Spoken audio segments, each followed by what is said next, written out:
Madame, monsieur, bonsoir et bienvenue au 19h de ce 22 août à la une de l'actualité. Le recensement des dégâts des feux se poursuit. L'indemnisation des agriculteurs débutera dès que les rapports des commissions locales seront rendus. Le point à Soukharas également, où sociétés civiles et entreprises se mobilisent pour venir en aide aux familles sinistrées. Ouverture des travaux de la première Assemblée générale extraordinaire du Conseil supérieur de la jeunesse. Elle est consacrée au débat et à l'adoption du projet du règlement intérieur du Conseil. Nous écouterons son président, Moustapha Hidaoui.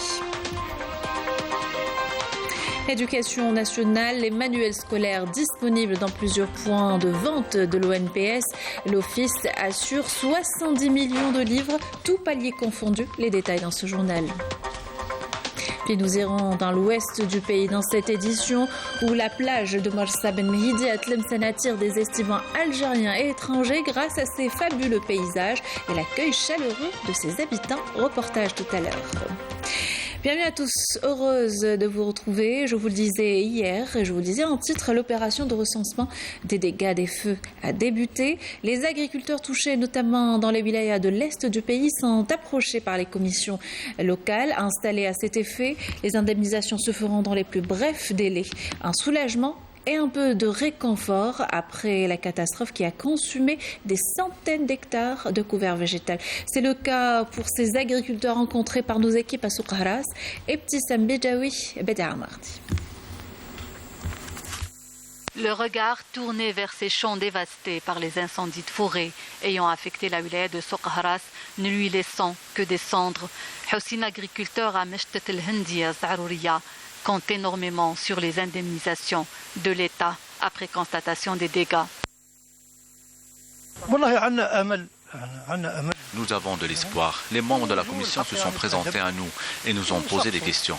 Nous leur avons donné les informations dont ils ont besoin et nous ont rassuré que l'État est à nos côtés.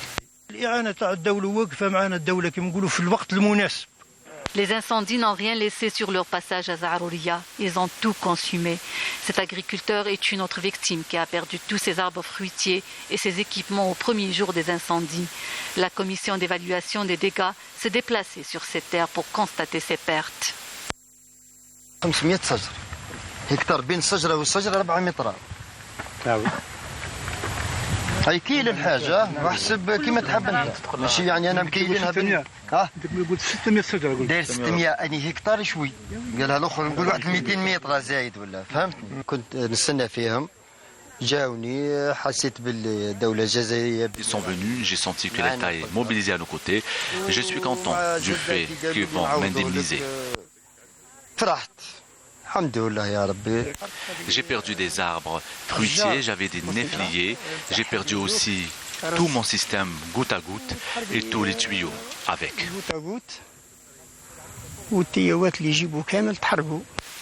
Un travail minutieux et précis est fait par la commission de recensement et d'évaluation des dégâts pour indemniser les sinistrés dans les meilleurs délais.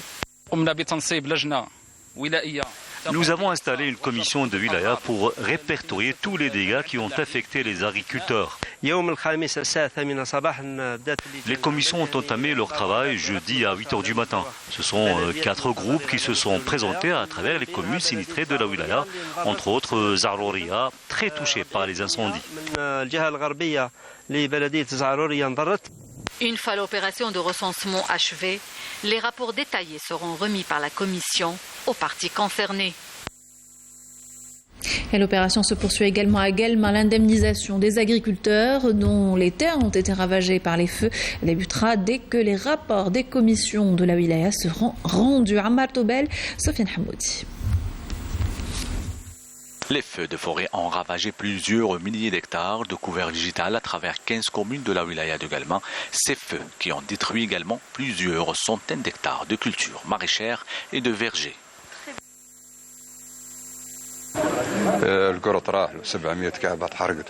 Mon voisin a perdu toutes ses brebis, sa maison, tous ses biens également comme la grange avec le blé et l'orge qu'elle contenait, sans oublier ses amandiers. Il a tout perdu, le pauvre.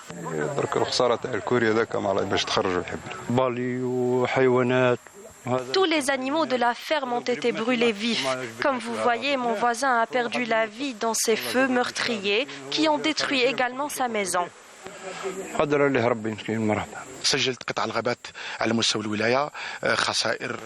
La wilaya de Guelma a enregistré plusieurs feux de forêt détruisant plus de 1800 hectares de couvert végétal, sans oublier les pertes enregistrées chez les agriculteurs à travers 11 communes.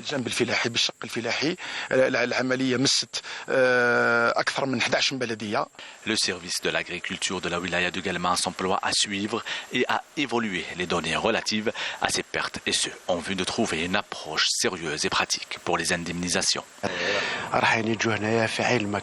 Au plus tard, la semaine prochaine, les services agricoles vont venir ici pour évaluer la situation. Un rapport nous sera remis. Comme ça, vous allez être indemnisés dans les plus brefs délais. L'indemnisation des agriculteurs touchés par ces incendies débutera immédiatement après réception des rapports des commissions de wilaya qui mènent actuellement l'opération de recensement. Mobilisation donc des autorités, mais aussi de la société civile pour venir en aide aux familles sinistrées.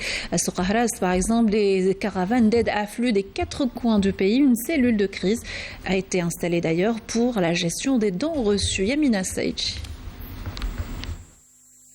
La société civile se mobilise à travers les 4 coins du pays, en plus du Croissant Rouge algérien et des scouts musulmans.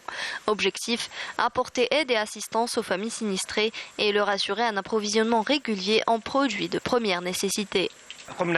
Nous avons procédé à l'envoi d'aide humanitaire en coordination avec les autorités locales aux familles victimes des incendies.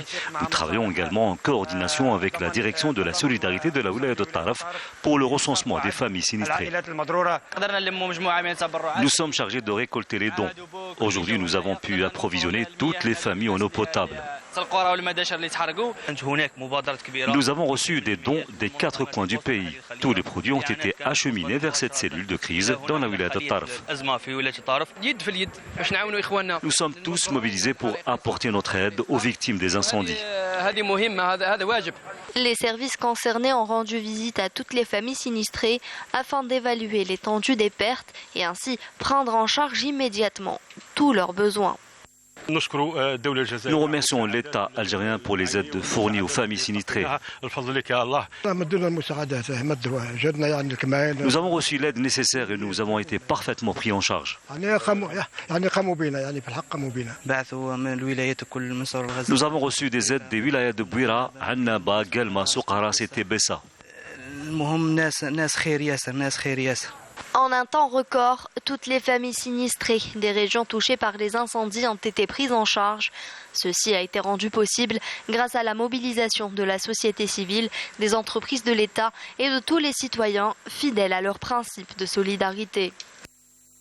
Et le groupe Saïdal a fait don de médicaments et de fournitures médicales d'une valeur de 2 millions de dinars au Croissant Rouge algérien, une aide destinée aux sinistrés des derniers incendies de forêt dans l'est du pays. Sous la supervision du ministère de l'Industrie pharmaceutique, le coup d'envoi de l'opération a été donné depuis l'unité de production d'Al-Harrach. Je vous propose d'écouter son directeur Amir Temmem.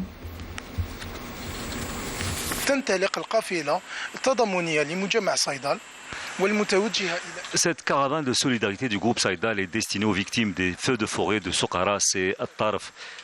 Il s'agit de plus de 17 000 unités de médicaments, notamment ceux nécessaires pour la prise en charge des victimes de feux de forêt. Le groupe Saïdal est une entreprise citoyenne solidaire avec les Algériens, et ce, à travers tout le territoire national. Voilà pour cette opération de recensement et la solidarité pour les sinistrés des feux de forêt survenus dans l'est du pays. Dans l'actualité, ouverture de la première assemblée générale extraordinaire du Conseil supérieur de la jeunesse. Elle est consacrée au débat et à l'adoption du projet du règlement intérieur du Conseil. C'était ce matin au Centre international des conférences Abdelatif Rahal et sous la présidence du président du Conseil en présence de nombre de ministres et hauts responsables de l'État. Les travaux se poursuivront jusqu'à demain. Mustafa Hidawi a réaffirmé l'importance que le président de la République, Abdelmadjid Tebboune, accorde aux jeunes à travers la création de ce conseil qui participera à la nouvelle dynamique que connaît le pays. On l'écoute.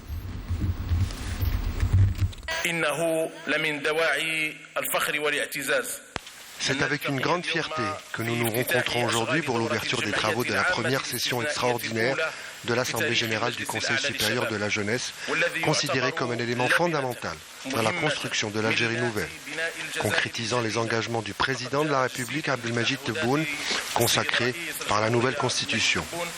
Après l'installation du Conseil supérieur de la jeunesse, il a été procédé à l'élaboration de différents projets de textes juridiques relatifs à la structuration de l'exercice du Conseil, notamment le projet lié au règlement intérieur et à la mise en place des mécanismes nécessaires à l'exercice de nos fonctions, conformément au décret présidentiel portant création du Conseil supérieur de la jeunesse.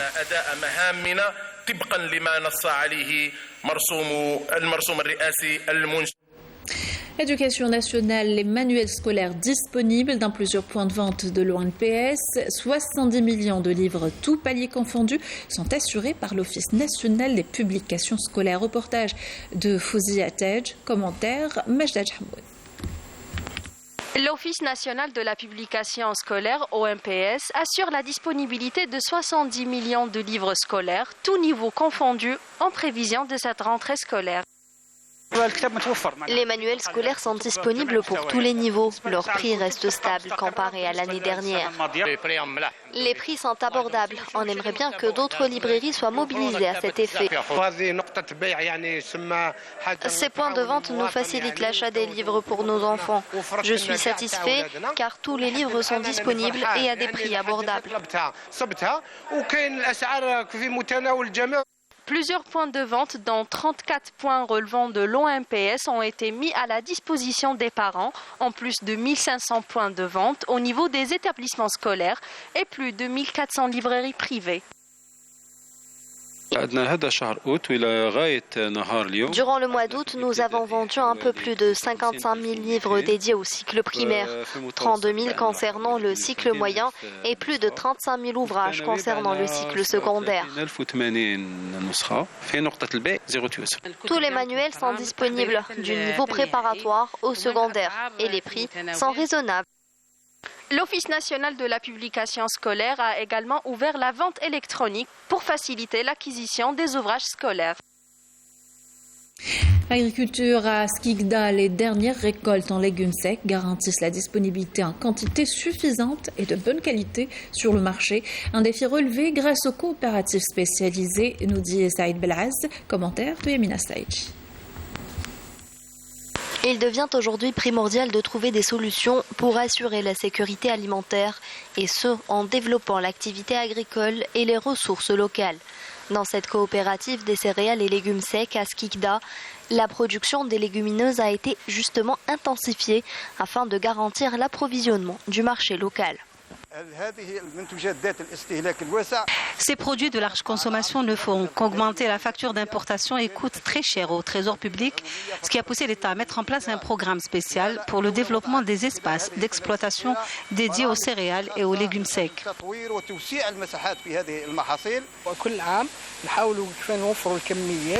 Chaque année, nous essayons d'assurer la disponibilité nécessaire en matière de semences afin que les agriculteurs puissent augmenter la production et assurer une bonne saison agricole.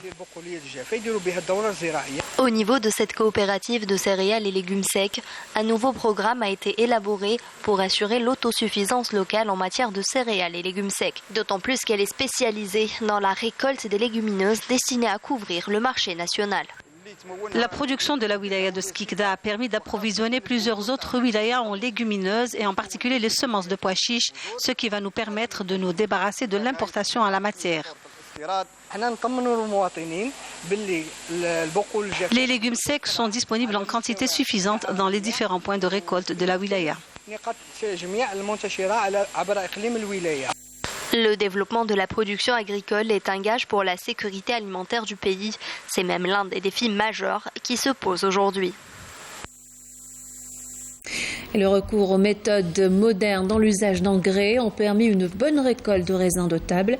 Exemple dans cette exploitation à Louiba où la production connaît un bond qualitatif et quantitatif et les propriétaires aspirent à exporter leur production. Menel Abdish, Amalé Seridir. Dans cette exploitation agricole à Ruiba, en pleine capitale, on cultive plusieurs sortes de fruits. Ici, les agriculteurs utilisent les dernières techniques en viticulture pour avoir un produit de qualité. في هذا المستثمر الحمد لله يعني الفلاح يعني قام باحترام البروتوكول المنصوح به من طرف. Au niveau de cette exploitation agricole, les agriculteurs ont respecté le protocole mis en place par les services phytosanitaires. La période de cueillette a été respectée. Ils utilisent également des techniques pour économiser l'eau, l'irrigation par le goutte à goutte et la technique de fertirigation qui consiste à appliquer de l'engrais à la culture par le biais d'un système d'irrigation, ce qui a permis d'avoir des résultats satisfaisants.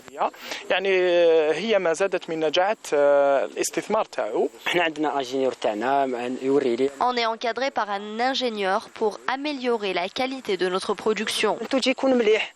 Un créneau prometteur qui attire de nombreux agriculteurs.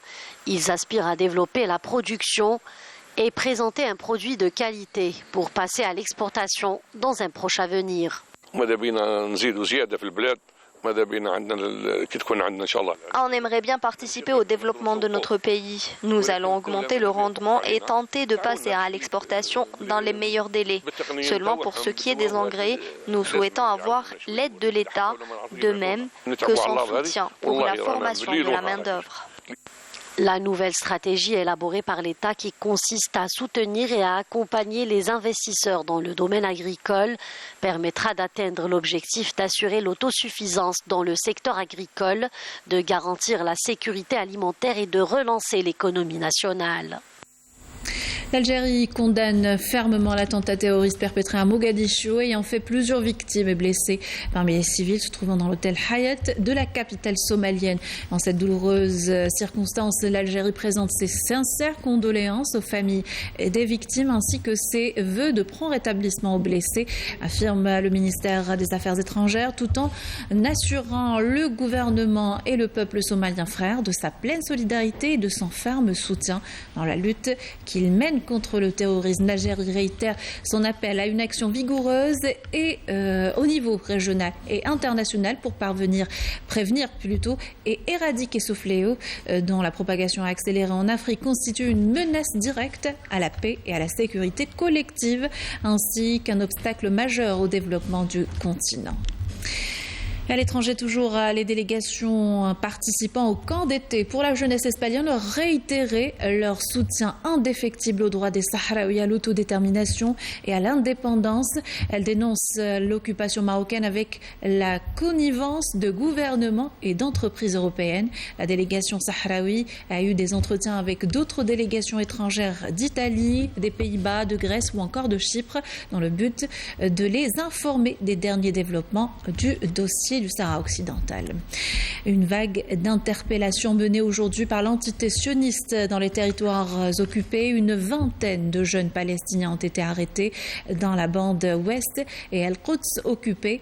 Par ailleurs, des dizaines de colons ont de nouveau envahi la mosquée sainte sous haute protection des forces de l'occupation.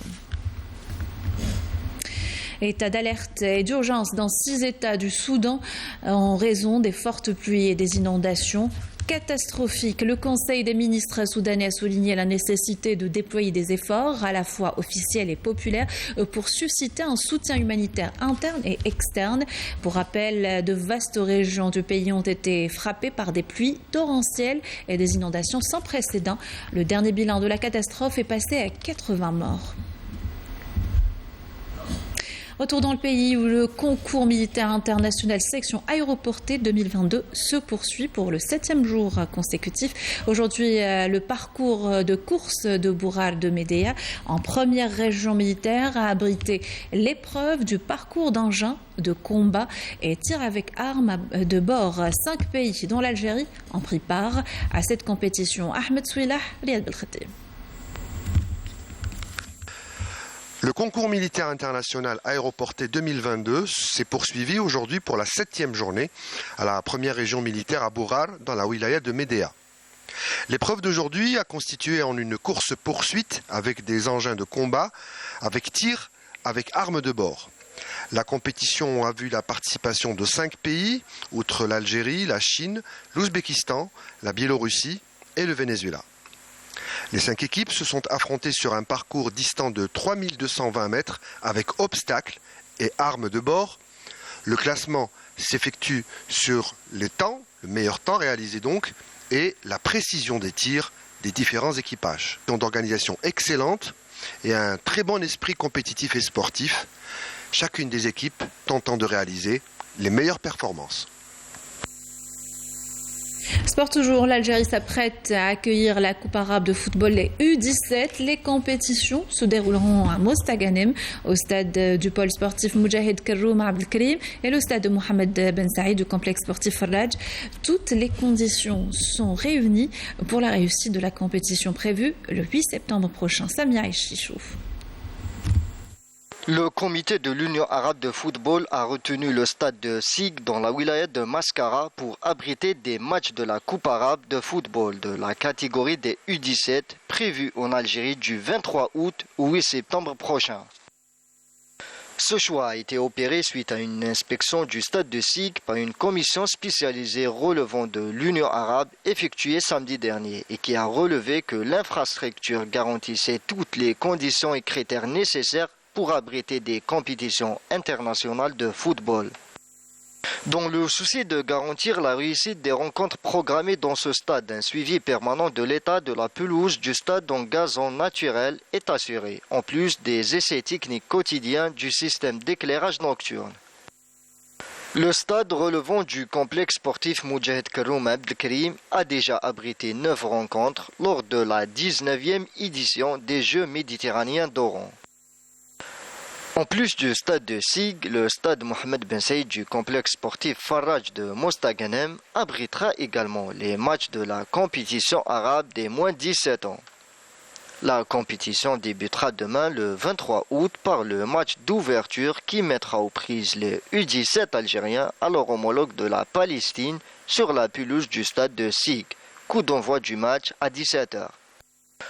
Au même moment, la ville de Mostaganem accueillera le deuxième match du groupe qui opposera les Émirats arabes unis au Soudan. Dans la soirée, ces mêmes stades accueilleront les matchs du groupe B. Et c'est à Sétif qu'on vous emmène à présent, où les mets de la région ont été à l'honneur.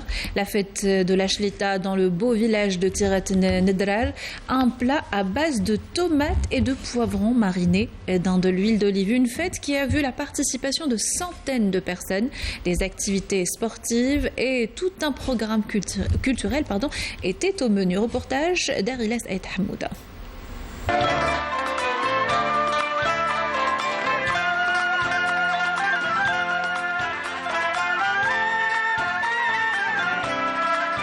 Tigert Nedrar, un des villages d'Ethiala, dans la wilaya de Sétif, perché à flanc de montagne. D'ailleurs, c'est de là qu'il tire son nom. Aujourd'hui, à Tigert Nedrar, l'ambiance est au rendez-vous. Ils sont venus, ils sont tous là, présents pour la fête de la Shlita.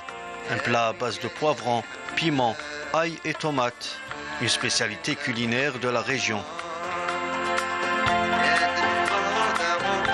C'est la 15e fête de Shlita. Après une absence de 2 ans, l'organisation de la fête de la Shlita s'est faite par des bénévoles du village. Et on leur prépare le poivron, les tomates et la semoule pour nous faire la Shlita et les galettes. Et en marge de la fête de la Shlita, on fait participer les enfants pour faire une course, une petite course, pour que les enfants puissent ramener les parents au village. Et on veut les sensibiliser à l'amour de ce village.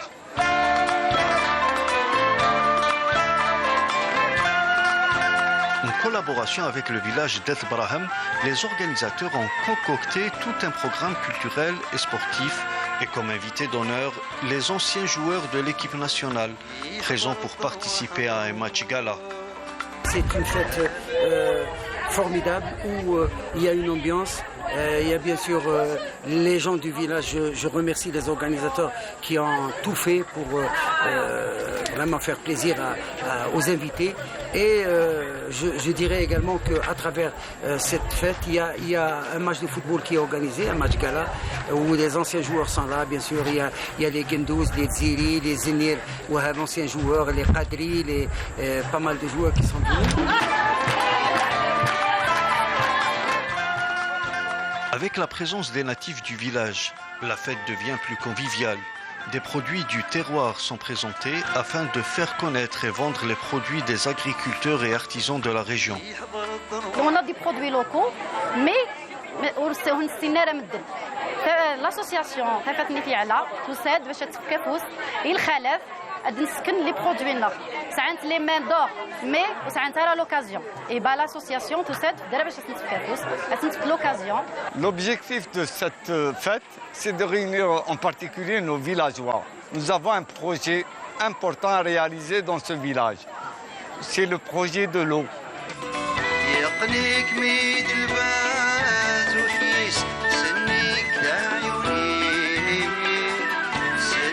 En marge de cet événement, les organisateurs mobilisent leurs efforts afin de trouver des solutions pour ravitailler en eau potable les habitants de ce village perché. Et le pays regorge de beaux sites touristiques. La plage de Marsa Ben Mhidi à Tlemcen en est l'un d'entre eux qui attire des estivants de tout le territoire national et de l'étranger aussi, grâce à ses fabuleux paysages et l'accueil chaleureux de ses habitants. Reportage de Ben Abdel Jabbar Ben Yahya, commentaire de Badia Amari. Marsa Ben Mhidi à Tlemcen est l'une des plus belles plages de l'extrême ouest de l'Algérie. Des millions d'estivants y affluent chaque année. Ils viennent de toutes les régions du pays, mais également de l'étranger.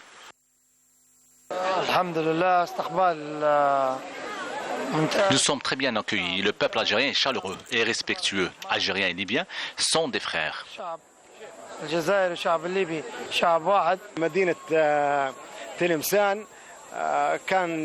Nous sommes en vacances en Algérie et nous sommes émerveillés par l'accueil des Algériens ici à Tlemcen. Le même accueil chaleureux nous a été réservé de la part des services de sécurité.